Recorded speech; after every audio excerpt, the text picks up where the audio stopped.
வட இந்தியாவின் புனித நகரமான பிரயாக்ராஜில் கங்கை, யமுனை, சரஸ்வதி நதிகள் சங்கமிக்கும் திரிவேணி சங்கமத்தில் நீராடினால் பாவங்கள் நீங்கும் என்ற நம்பிக்கை உண்டு. அதேபோல் தென்னிந்தியாவின் புனித தலமான பவானி கூடுதுறையில் காவிரி, பவானி மற்றும் கண்ணுக்கு புலப்படாத அமிர்த நதிகள் சங்கமிப்பதால் திரிவேணி சங்கமத்தை போலவே இங்கே நீராடினால் பாவங்கள் விலகும் என்று பக்தர்கள் நம்புகின்றனர். இதனால் இத்தலம் தென்னகத்தின் பிரயாக்ராஜ் எனவும் தட்சண பிரயாகம் எனவும் போற்றப்படுகிறது. ஒருபுறம் பெருமிதத்துடன் ஓடும் காவிரி, மறுபுறம் கலகலப்புடன் பாயும் பவானி, இரு நதிகளும் சூழ்ந்து எழில் மிகுந்த தீவு போல காட்சியளிக்கிறது 1000 ஆண்டுகளுக்கு மேல் பழமை வாய்ந்த சங்கமேஸ்வரர் கோவில்.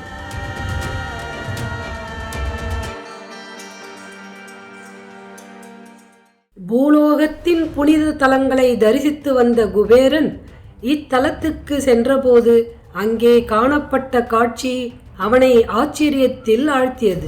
யோகிகள், ஞானிகள், முனிவர்கள், கந்தர்வர்கள் தவம் செய்து கொண்டிருந்தனர். அதே சமயம் மான், புலி, சிங்கம், பசு, யானை, நாகம், எலி போன்ற பல உயிரினங்கள் கூட ஒன்றாக நீர் அருந்தி தவத்தில் ஈடுபட்டு இருந்தவர்களுக்கு தொந்தரவு கொடுக்காமல் அமைதியாக வாழ்ந்தன. இதை கண்டு ஆச்சரியம் அடைந்த குபேரன் அந்த இடத்தில் தெய்வீக சக்தி நிறைந்திருப்பதை உணர்ந்தார். இறைவனிடம் தரிசனம் வேண்டி பவானியில் தவம் மேற்கொண்டார். அவரின் தவத்தில் மகிழ்ந்த சிவபெருமான் திருமாலுடன் காட்சியளித்து அருள்பாலித்தார். அப்போது அங்கிருந்த இலந்தை மரத்தின் கீழ் சுயம்புவாக தோன்றி அருள் புரிந்தார் ஈசன். அப்போது குபேரன் இத்தலத்தில் அழகேசன் என்னும் பெயரில் வீற்றிருந்து பக்தர்களுக்கு அருள்பாலிக்க வேண்டும் என்று வரம் கேட்டு பெற்றான். அதன் பின்னர் இத்தலம் தட்சண அலகை என்ற பெயர் பெற்றது. பவானியும் காவிரியும் சங்கமிக்கும் வடகரையில் சுமார் 4 ஏக்கர் பரப்பளவில் சங்கமேஸ்வரர் கோவில் அமைந்துள்ளது. கோவிலுக்கு 2 வாயில்கள் உள்ளன. அழகிய வேலைப்பாடுகள் கொண்ட பிரதான ராஜகோபுரம் வடக்கு திசை நோக்கி அமைந்துள்ளது. இது 5 நிலைகளை கொண்டதுடன் 7 கலசங்களும் அலங்கரிக்கின்றன.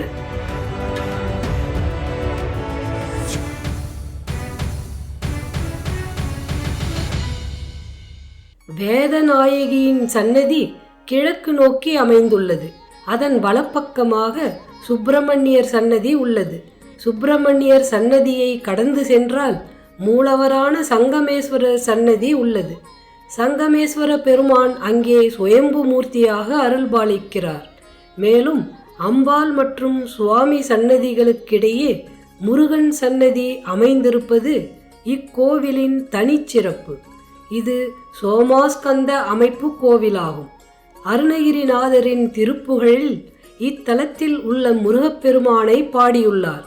இந்த கோவிலின் முக்கிய சிறப்பு என்னவெனில், இங்கு சங்கமேஸ்வரர், வேதநாயகி அம்மன் சன்னதிகளோடு ஆதிகேசவ பெருமாள் மற்றும் சவுந்தரவல்லி தாயார் சன்னதிகளும் அமைந்துள்ளன. இதனால் சைவம், வைணவம் என்னும் ஒற்றுமைக்கு இக்கோவில் ஓர் அழகிய எடுத்துக்காட்டாக திகழ்கிறது. ராஜகோபுரத்தை ஒட்டி வைகுண்ட வாசலும் அமைந்துள்ளது. ஒரே ராஜகோபுரத்தின் கீழ் சிவன் மற்றும் விஷ்ணு கோவில்கள் அமைந்துள்ளதால் க்ஷேத்திர சங்கமம் என்றும் இக்கோவில் வணங்கப்படுகின்றது. இக்கோவிலின் கல் சிற்பங்கள் புராண கதைகளையும் தேவார கதைகளையும் சித்தரிப்பது போல் அமைந்துள்ளன. இக்கோவிலின் தலவிருட்சம் இலந்தை மரம். இறைவனை வேண்டி இம்மரத்தின் கனியை உண்டால் மகப்பேறு கிடைக்கும் என்பது பக்தர்களின் நம்பிக்கையாகும். இங்கு கோபுரமே லிங்கமாக வழிபடப்படுவதால் கோபுரத்திற்கு வெளியே நந்தி உள்ளது. 4 வேதங்களும் இங்கு தீர்த்தங்களாக உள்ளன. இன்றும் பக்தர்கள் இத்தலத்தில் தரிசனம் செய்தால் மன நிம்மதி, அமைதி கிடைக்கும் என்று நம்புகிறார்கள்.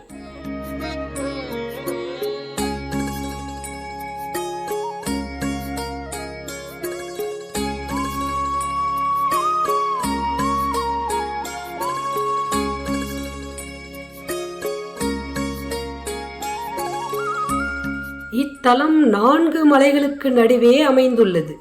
இத்தலத்திற்கு பத்மகிரி என்ற பெயர் உண்டு. இதை சுற்றிலும் நாககிரி, வேதகிரி, மங்களகிரி, சங்ககிரி உள்ளது.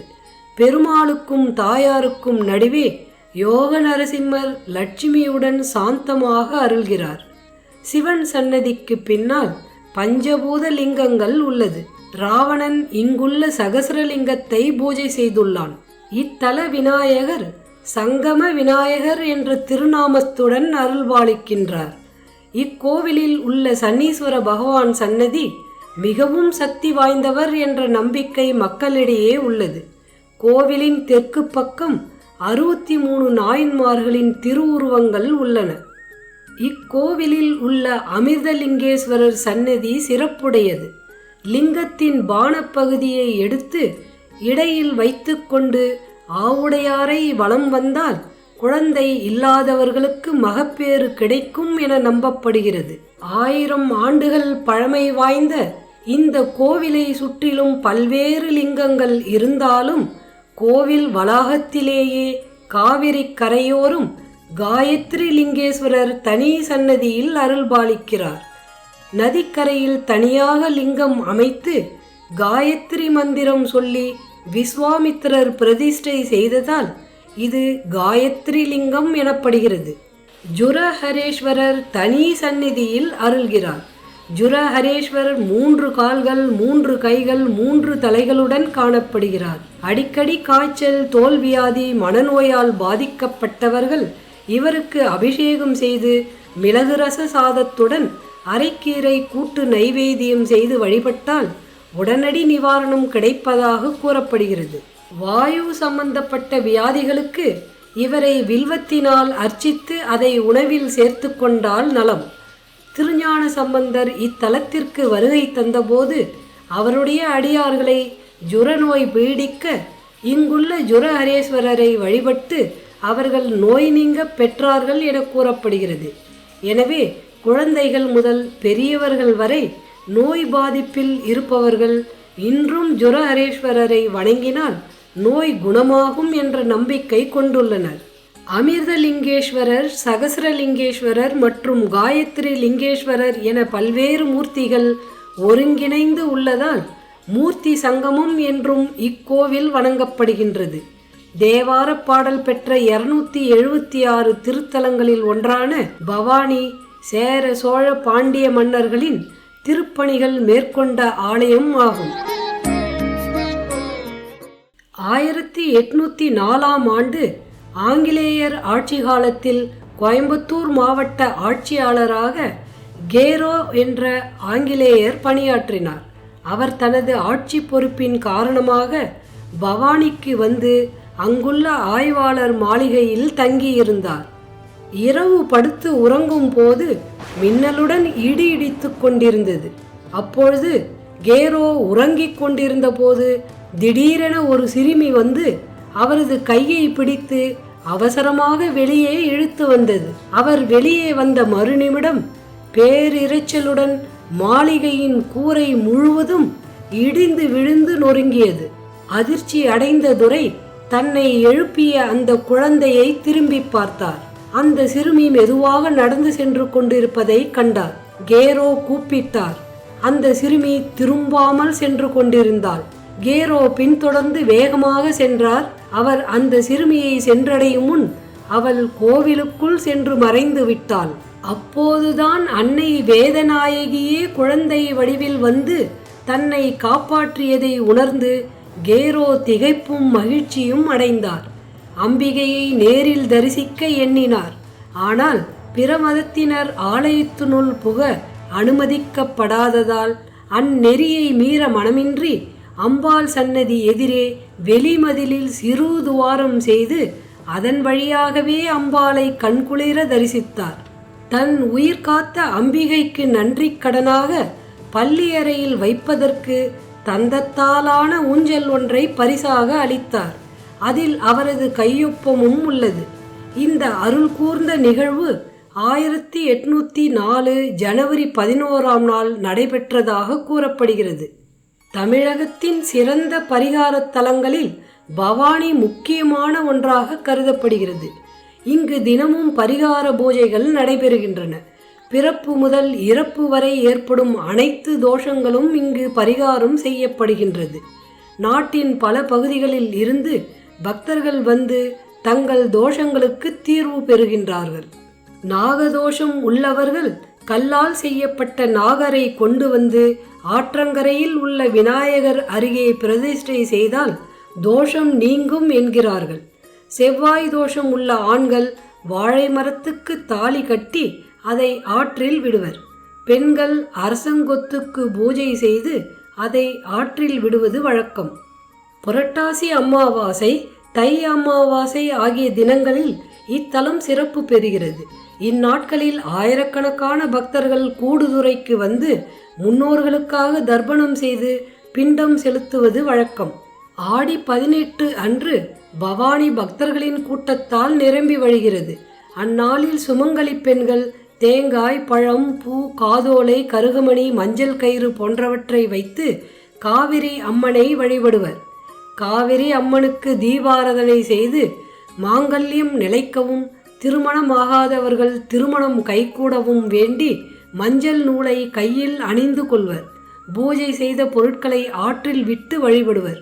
புதுமண தம்பதியினர் காவிரி தாய்க்கு பூஜை செய்து தாங்கள் திருமணத்தன்று அணிந்திருந்த மணமாலைகளை எடுத்து வந்து ஆற்றில் விடுவதை வழக்கமாக கொண்டுள்ளனர். சித்ரா பௌர்ணமி, ரத சப்தமி, சித்திரையில் 13 நாள் தேர் திருவிழா. இதில் லட்சக்கணக்கான பக்தர்கள் கலந்து கொள்வார்கள். ஆண்டுதோறும் மாசி மகம் ரத சப்தமிக்கு 3வது நாள் சூரியனின் ஒளி நேராக சங்கமேஸ்வரர், வேதநாயகி, சுப்பிரமணியர் சன்னதி மீது விழுகிறது. இந்த சூரிய பூஜை தனி சிறப்பாக கருதப்படுகிறது. சங்கமேஸ்வரர் திருக்கோவில் காலை 5:30 மணி முதல் 1 மணி வரையிலும், மாலை 4 மணி முதல் இரவு 8:30 மணி வரையிலும் பக்தர்களின் தரிசனத்திற்காக தினமும் திறந்திருக்கும். இக்கோவிலில் தினமும் 6 கால பூஜைகள் நடைபெறுகின்றன. அதிகாலை 6 மணிக்கு திருப்பள்ளி எழுச்சி, காலை 8 மணிக்கு காலை சாந்தி, மதியம் 12 மணிக்கு உச்சிக்காலம், மாலை 4:30 மணிக்கு இடைக்காலம், மாலை 5 மணி 15 நிமிடத்திற்கு சாயாரட்சை, இறுதியாக இரவு 7:30 மணிக்கு அர்த்தஜாம பூஜை. இது மட்டும் இல்லை, திருப்பூர் கோவையை சுற்றி பேரூர் பட்டீஸ்வரர், அணுவாவி சுப்பிரமணியர், சிறுவாணி நீர்வீழ்ச்சி, வெள்ளியங்கிரி மலை, ஈஷா, ஈச்சனாரி விநாயகர் கோவில், சூலூர் சிவன் கோவில், மருதுமலை முருகர்னு பார்க்க வேண்டிய இடங்கள் நிறைய இருக்கு. நம்ம சேனல்ல நாம் முன்பு சொன்ன கோவில்களை பற்றி வீடியோக்கள் போட்டிருக்கோம். டிஸ்கிரிப்ஷன்ல லிங்க் இருக்கு, செக் பண்ணி பாருங்க. மிகவும் பிரசித்தி பெற்ற இக்கோவில் ஈரோடு புதிய பேருந்து நிலையத்தில் இருந்து மேட்டூர் அணை செல்லும் சாலையில் சுமார் 19 கிலோமீட்டர் தொலைவில் பவானி நகரில் அமைந்துள்ளது. இவ்வூருக்கு செல்ல ஈரோட்டில் இருந்து நகர பேருந்து வசதிகள் உள்ளன. மேலும் தமிழகத்தின் பல பகுதிகளில் இருந்தும் ஈரோடு, கோவை, திருப்பூர் நோக்கி பேருந்துகள் இயக்கப்படுகின்றன. அவை அனைத்தும் பவானி பைபாஸில் நின்று செல்கின்றன. பவானி சேலத்தில் இருந்து சுமார் 65 கிலோமீட்டர் தொலைவில் உள்ளது. அங்கிருந்தும் நேரடி பேருந்து வசதிகள் உள்ளன. கோவிலுக்கு அருகில் உள்ள ரயில் நிலையம் ஈரோடு ஜங்ஷன் ஆகும். இது சுமார் 16 கிலோமீட்டர் தூரத்தில் உள்ளது. இங்கிருந்து பேருந்து, டாக்ஸி உள்ளிட்ட போக்குவரத்து வசதிகள் எளிதில் கிடைக்கின்றன. அருகில் உள்ள விமான நிலையம் சேலம் விமான நிலையம் ஆகும். இது சுமார் 70 கிலோமீட்டர் தொலைவில் அமைந்துள்ளது. அங்கிருந்து டாக்ஸி அல்லது ஆட்டோ மூலம் கோவிலுக்கு எளிதில் வந்தடையலாம். இந்த அபூர்வமான கோவிலை பற்றி பகிர்ந்ததில் எனக்கு ரொம்ப சந்தோஷம். உங்களுக்கும் பயனுள்ளதா இருந்தால் லைக், ஷேர், சப்ஸ்கிரைப் பண்ணுங்க. மறக்காம பெல் ஐக்கானை அழுத்துங்க. அடுத்த வீடியோவில் சந்திப்போம். அதுவரை அவன் அருளுடன். நன்றி, வணக்கம்.